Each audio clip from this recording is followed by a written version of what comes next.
সকল শিক্ষার্থীকে mathematical study সেন্টারে স্বাগত জানাই। আশা করি তোমরা প্রত্যেকেই ভালো আছো। আমরা আজ একক স্থানীয় অঙ্ক কিভাবে নির্ণয় করতে হয় তা দ্রুত বের করার নিয়ম শিখব। একক স্থানীয় অঙ্ক যে কোনো কম্পিটিটিভ এক্সামে প্রায়শই আসে, তাই একক স্থানীয় অঙ্ক বের করার নিয়মগুলো যদি জানতে চাও অবশ্যই এই ভিডিওটি প্রথম থেকে শেষ পর্যন্ত স্কিপ না করে দেখতে থাকো।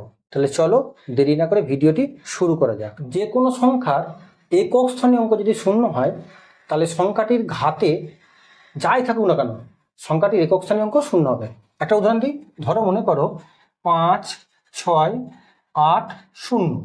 এই সংখ্যাটার ঘাতে আছে ধরো 2, 3, 5, 8। এখানে একক স্থানীয় অঙ্ক কত আছে? শূন্য আছে। এর ঘাতে কি আছে দেখার দরকার নেই, তাহলে এর একক স্থানীয় অঙ্ক কত হবে? শূন্য হবে। আর একটা উদাহরণ দিই, ধরো মনে করো 9, 8, 7, 0। এই সংখ্যাটার ঘাতে আছে মনে করো 3, 5, 9, 6। একক স্থানীয় অঙ্ক কত আছে? শূন্য। এর ঘাতে কি আছে দেখার দরকার নেই, অতএব এর একক স্থানীয় অঙ্কটা কত হবে? শূন্য হবে।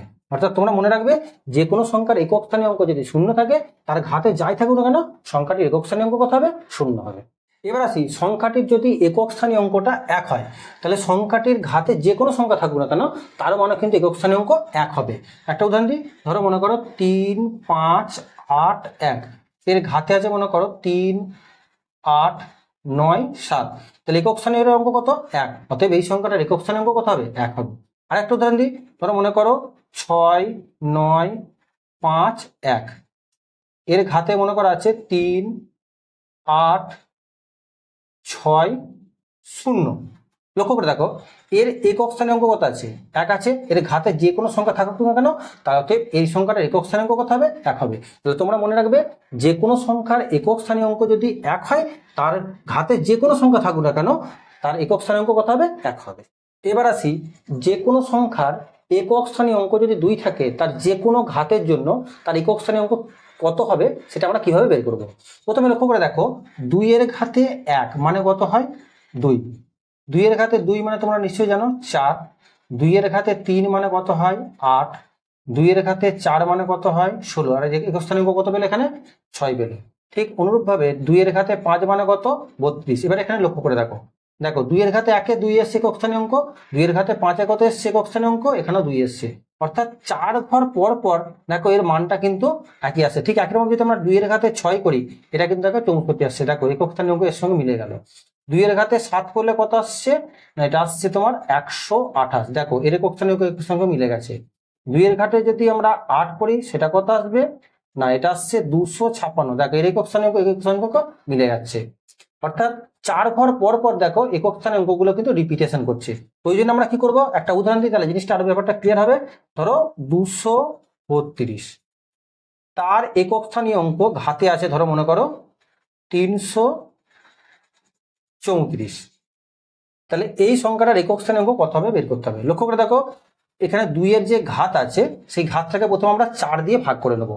তাহলে সংখ্যাটা কত আছে? 334। ঘাতটাকে 4 দিয়ে ভাগ করো, তাহলে 4 8 32 হয়। 1 এর 4 14, 4 3 এ 12, 2। অর্থাৎ ভাগশেষটা তোমার কত বেরোলো? 2 বেরোলো। ভাগফলটা দেখবে না, দেখবে ভাগশেষটা কত বেরিয়েছে।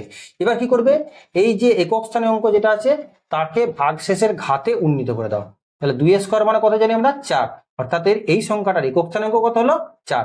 এইভাবে তোমরা যে কোনো সংখ্যার একক স্থানীয় অঙ্ক যদি 2 থাকে তার ঘাতে যে কোনো সংখ্যা থাকুক না কেন তোমরা প্রথমে 4 দিয়ে ভাগ করবে।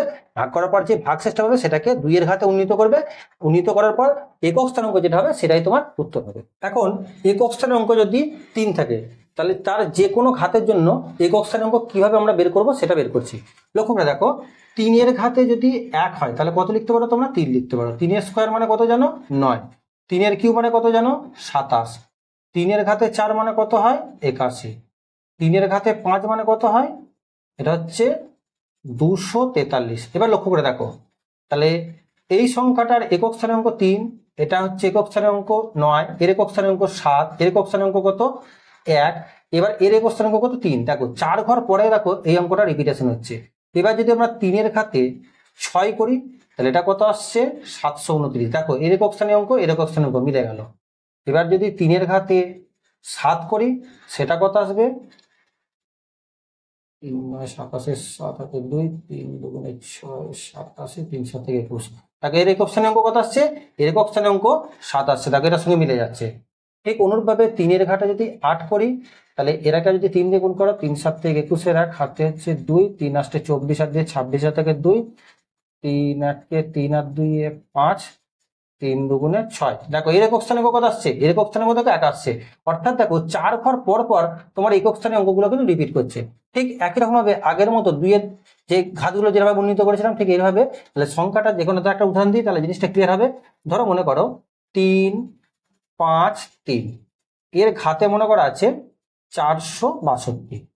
কি করবে তোমরা? এই ঘাতটাকে প্রথমে 4 দিয়ে ভাগ করে দেবে। তাহলে 462কে 4 দিয়ে ভাগ করলে 4 × 1 = 4, 6, 4 × 1 = 4, 2 × 2 = 22, 4 × 5 = 20। ভাগশেষটা তোমার কত বেরোচ্ছে? 2। এখানে ভাগ ফলটা দেখবে না, দেখবে ভাগশেষটা কত। এবার দেখো একক স্থানে অঙ্কটা 3 আছে, তাহলে 3 এর খাতে কত লিখবে? 2 লিখবে। 3 স্কোয়ার মানে কত জানো? 9। অর্থাৎ এই সংখ্যাটা তোমার একক স্থানে অঙ্ক কত হলো? 9। এইভাবে তোমরা একক স্থানে অঙ্ক যদি 3 থাকে তার ঘাত যে কোনো সংখ্যা থাকুক না কেন এইভাবে কি করবে? 4 দিয়ে ভাগ করে নেবে। ভাগ করার পর যে ভাগশেষটা হবে সেটাকে 3 এর ঘাতে উন্নীত করবে। উন্নীত করার পর যে একক স্থানে অঙ্কটা পাবে সেটাই তোমার উত্তর হবে। দেখো যদি কোনো সংখ্যার একক স্থানে অঙ্ক 4 হয় তাহলে তার যে কোনো ঘাতের জন্য একক স্থানে অঙ্ক কত হবে সেটা আমরা কিভাবে বের করবো? লক্ষ্য করে দেখো 4 এর ঘাতে যদি 1 হয়, 4 এর ঘাতে 1 মানে তোমরা কি জানো? 4। 4 এর স্কোয়ার করলে কত হয়? 16। অর্থাৎ একক স্থানে অঙ্ক কত বেরোচ্ছে? 6 বেরোচ্ছে। এবার দেখো 4 এর কিউব করলে কত হয়? 64। দেখো একক স্থানে অঙ্ক কত বেরোচ্ছে? 4 বেরোচ্ছে। 4^4 করলে কত হবে? 256। দেখো একক স্থানাঙ্ক কত বেরোচ্ছে? 6 বেরোচ্ছে। লক্ষ্য করে দেখো যখন ঘাতগুলো বিজোড় সংখ্যা, দেখো ঘাতগুলো যখন বিজোড় সংখ্যা তখন একক স্থানাঙ্ক কত আসছে? দেখো 4 আসছে। দেখো 1 আসছে 4, দেখো ঘাতে 3 থাকলে 4 আসছে। আর যখন জোড় সংখ্যা অর্থাৎ 2, 4 যখন থাকছে তাহলে একক স্থানাঙ্ক কত আসছে? 6। তাহলে তোমাকে এইভাবে মনে রাখবে, যদি 4 এর ঘাতটা জোড় সংখ্যা হয় তাহলে তার একক স্থানাঙ্ক কত হবে? 4 হবে। আর 4 এর ঘাতটা যদি তোমার বিজোড় সংখ্যা হয় তাহলে তার একক স্থানাঙ্ক কত হবে? না 6 হবে। একটা উদাহরণ দিই, ধরো মনে করো 254, তার ঘাতে আছে মনে করো 352। দেখো এখানে লক্ষ্য করে দেখো 352 কি সংখ্যা? না জোড় সংখ্যা, তাই জন্য এর একক স্থানাঙ্ক কত হবে? 4 হবে। আর একটা উদাহরণ দিই, ধরো মনে করো 364, এর ঘাতে আছে মনে করো 357। দেখো 357 কি সংখ্যা? না বিজোড় সংখ্যা, তাহলে বিজোড় সংখ্যার জন্য এর একক স্থানাঙ্ক কত হবে? 6 হবে। তাহলে তোমরা মনে রাখবে 4 এর ঘাত যদি জোড় সংখ্যা হয় তাহলে কি হবে? তার একক স্থানাঙ্ক হবে 4, এবং 4 এর ঘাত যদি বিজোড় সংখ্যা হয় তাহলে তার একক স্থানাঙ্ক কত হবে? 6 হবে। এখন দেখো একক স্থানে অঙ্ক যদি 5 থাকে তাহলে তার যে কোনো ঘাতের জন্য তার একক স্থানাঙ্ক কত হবে সেটা আমরা বের করব। আচ্ছা লক্ষ্য করে দেখো 5 এর ঘাতে যদি 1 করি, 5 এর ঘাতে 1 মানে কত হয়? 5। 5 এর স্কোয়ার করলে কত হয়? 5 × 5 = 25। 5 এর কিউব করলে কত হয়? 5 এর কিউব করলে 125। দেখো এর একক স্থানাঙ্ক কত আসছে? 5ই আসছে। 5^4 করলে কত আসছে? 625। অর্থাৎ দেখো 5 এর ঘাতে তুমি যাই করো না কেন সবসময় একক স্থানাঙ্ক কত আসছে? 5 আসছে। তাহলে তুমি এভাবে মনে রাখবে না, যে কোনো সংখ্যার একক স্থানীয় অঙ্ক যা 5 হলে তাহলে তার ঘাতে যে কোনো সংখ্যা থাকুক না কেন তাহলে তার একক স্থানাঙ্ক কত হবে? 5 হবে। কোনো সংখ্যার একক স্থানীয় অঙ্ক 6 হয় তাহলে তার যে কোনো ঘাতের জন্য একক স্থানীয় অঙ্ক কত হবে সেটা আমরা কিভাবে বের করব? লক্ষ্য করে দেখো 6 এর ঘাতে যদি 1 হয়, 6 × 1 = 6 আমরা জানি। 6 এর ঘাতে 2 হলে 6 × 6 = 36। তাকে একক স্থানাঙ্ক কত বেরোচ্ছে? 6 বেরোচ্ছে।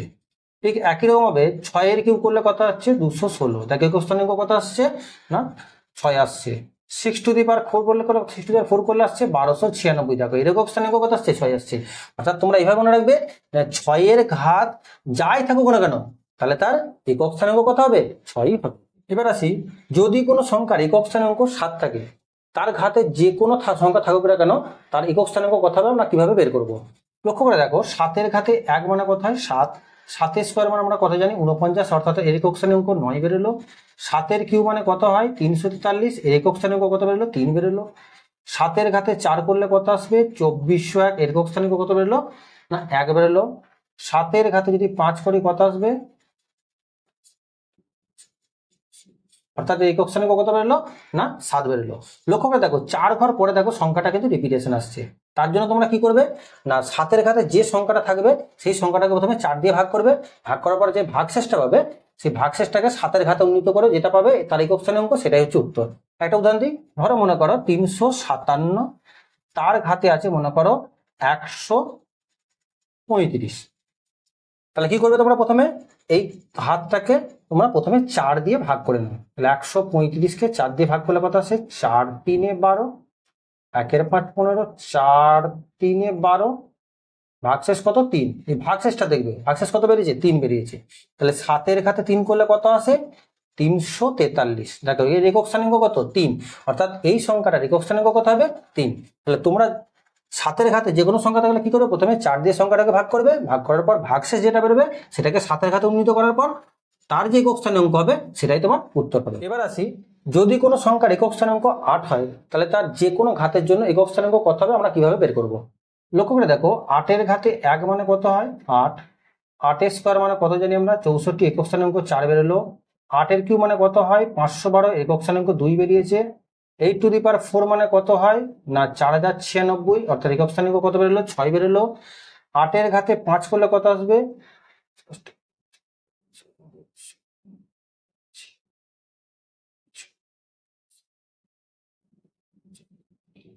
অর্থাৎ লক্ষ্য করে দেখো এর একক স্থানাঙ্ক কত বেরোলো? 8 বেরোলো। দেখো 4 ঘর পরে দেখো এই অঙ্কটা কিন্তু রিপিটেশন আসছে, তাই জন্য কি করবে? 8 ঘাতে যে কোনো সংখ্যা থাকুক না কেন প্রথমে সংখ্যাটা ঘাতটাকে কি করবে? 4 দিয়ে ভাগ করবে, ভাগ করার পর ভাগশেষ যেটা পাবে সেই ভাগশেষটাকে 8 ঘাতে উন্নীত করার পর যে সংখ্যাটা পাবে তার একক স্থানাঙ্কটি হবে তোমার উত্তর। একটা উদাহরণ দিই, ধরো মনে করো 218 টু দি পাওয়ার 135। কি করবে? প্রথমে ঘাতটাকে 4 দিয়ে ভাগ করে নাও। 135কে 4 দিয়ে ভাগ করলে কত হয়? 4 3 12, এখানে হচ্ছে 3 5 35, 4 8 32, 3। ভাগশেষ তোমার কত বেরোলো? 3 বেরোলো। এবার কি করবে? একক স্থানাঙ্ক কত ছিল? 8 ছিল, তার ঘাতে 3 করে নাও। 8 ঘাত 3 মানে কত হয়? 512। তাহলে একক স্থানাঙ্ক কত? 2। অর্থাৎ এই সংখ্যাটার একক স্থানাঙ্ক কত হবে? 2। এবার আসি, যে কোনো সংখ্যার একক স্থানাঙ্ক যদি 9 হয় তাহলে তার যে কোনো ঘাতের জন্য একক স্থানাঙ্ক কত হবে সেটা আমরা কিভাবে বের করব? লক্ষ্য করে দেখো, 9 ঘাতে 1 মানে 9, 9 স্কোয়ার মানে কত হয়? 81, অর্থাৎ একক স্থানাঙ্ক তোমার 1 বেরোলো। 9 কিউব মানে কত জানি? 729, অর্থাৎ একক স্থানাঙ্ক তোমার 9 বেরোলো। 9 ঘাতে 4 মানে হচ্ছে 6561, অর্থাৎ একক স্থানাঙ্ক কত বেরোলো? 1 বেরোলো। লক্ষ্য করে দেখো, যখন 9 ঘাতটা বিজোড় সংখ্যা, দেখো বিজোড় সংখ্যা হলে একক স্থানাঙ্ক কত আসছে? 9 আসছে। এবং 9 ঘাতটা যখন জোড় সংখ্যা তখন কিন্তু একক স্থানাঙ্ক কত আসছে? 1 আসছে। তাহলে তোমরা এইভাবে মনে রাখবে। তাহলে 9 ঘাত যখন বিজোড় তাহলে একক স্থানাঙ্ক কত আসছে? না 9 আসছে। এবং 9 ঘাত যদি জোড় সংখ্যা হয় তাহলে তার একক স্থানাঙ্ক কত আসছে? না 1 আসছে। তোমরা এইভাবে মনে রাখবে। 9 ঘাত বিজোড় হলে তাহলে কত হবে? তাহলে তার একক স্থানাঙ্ক কত হবে? 9 হবে। এবং 9 ঘাত যদি জোড় হয় তাহলে তার একক স্থানাঙ্ক কত হবে? 1 হবে। একটা উদাহরণ দিই, ধরো মনে করো 729, তার ঘাতে মনে করো দেওয়া আছে 300। দেখো 300 জোড় সংখ্যা, তার জন্য একক স্থানাঙ্ক কত হবে? 1 হবে। এবার লক্ষ্য করে দেখো, এটা একটা সংখ্যা লিখছি, ধরো 829, এর ঘাতে লিখলাম ধরো 305। 305 কি সংখ্যা? না বিজোড় সংখ্যা, তার জন্য তার একক স্থানাঙ্ক কত হবে? 9 হবে। এই ভিডিওটি প্রথম থেকে শেষ পর্যন্ত দেখার পর আশা করি একক স্থানীয় অঙ্ক সম্বন্ধে তোমার যাবতীয় যা সমস্যাগুলি সেগুলো দ্রুত সমাধান করতে পারবে।